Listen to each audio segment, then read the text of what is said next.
Ketika Nabi Yeremia berdoa bagi bangsa Yehuda, Tuhan berkata, stop berdoa bagi mereka, karena mereka tidak akan lepas daripada hukuman atas dosa-dosa mereka. Nabi Yeremia berkata kepada Tuhan, bukankah nabimu Tuhan yang berkata bahwa mereka tidak akan mengalami peperangan, tidak akan mengalami kelaparan, tetapi mereka akan mengalami damai sejahtera yang luar biasa yang Engkau berikan kepada mereka. Tetapi Tuhan menjawab Nabi Yeremia di dalam Yeremia pasal 14 ayat yang ke-14. Jawab Tuhan kepadaku, para nabi itu bernubuat palsu demi namaku. Aku tidak mengutus mereka, tidak memerintahkan mereka, dan tidak berfirman kepada mereka. Mereka menubuatkan kepadamu penglihatan bohong, ramalan kosong, dan tipu rekaan hatinya sendiri. Rupanya pada zaman Nabi Yeremia sudah banyak orang yang bernubuat demi nama Tuhan, tetapi ternyata nubuatan mereka itu palsu. Terlebih hari-hari sekarang, begitu marak hamba Tuhan yang dengan mudahnya berkata, saya mendengar suara Tuhan, Tuhan berbicara kepada saya.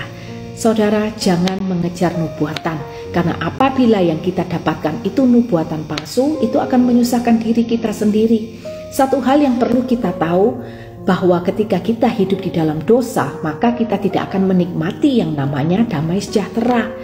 Kita tidak perlu mencari nubuatan di dalam kehidupan kita, tetapi carilah Tuhan Yesus dan kebenarannya di dalam kehidupan ini. Itulah yang akan mendatangkan kebahagiaan dan damai sejahtera di dalam hidup ini. Bagaimana caranya supaya kita jangan tertipu nubuatan palsu? Yang pertama, kita harus baca firman Tuhan. Ketika kita baca firman Tuhan, kita mengerti firman Tuhan, maka ketika nubuatan palsu itu ada dalam kehidupan kita, kita bisa membedakannya.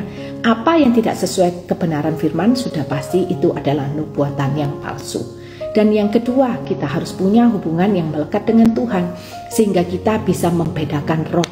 Apakah ini datang daripada Tuhan ataukah ini hanya rekaan pikiran logika manusia sendiri. Banyak loh saudara hari-hari ini nabi-nabi palsu yang bernubuat ini dan itu yang hanya mendatangkan keresahan bagi kita semua.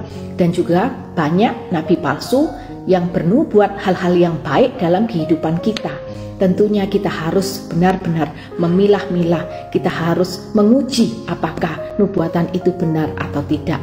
Oleh karena itu, ayo saudara, kita harus melekatkan diri kita terus kepada Tuhan. Kejar Tuhan dan kebenarannya, jangan kejar nubuatan. Orang yang hidup di dalam dosa, dia tidak akan mengalami damai sejahtera dan bahagia yang sesungguhnya. Tetapi jikalau kita hidup di dalam kebenaran, kita nggak perlu kejar nubuatan.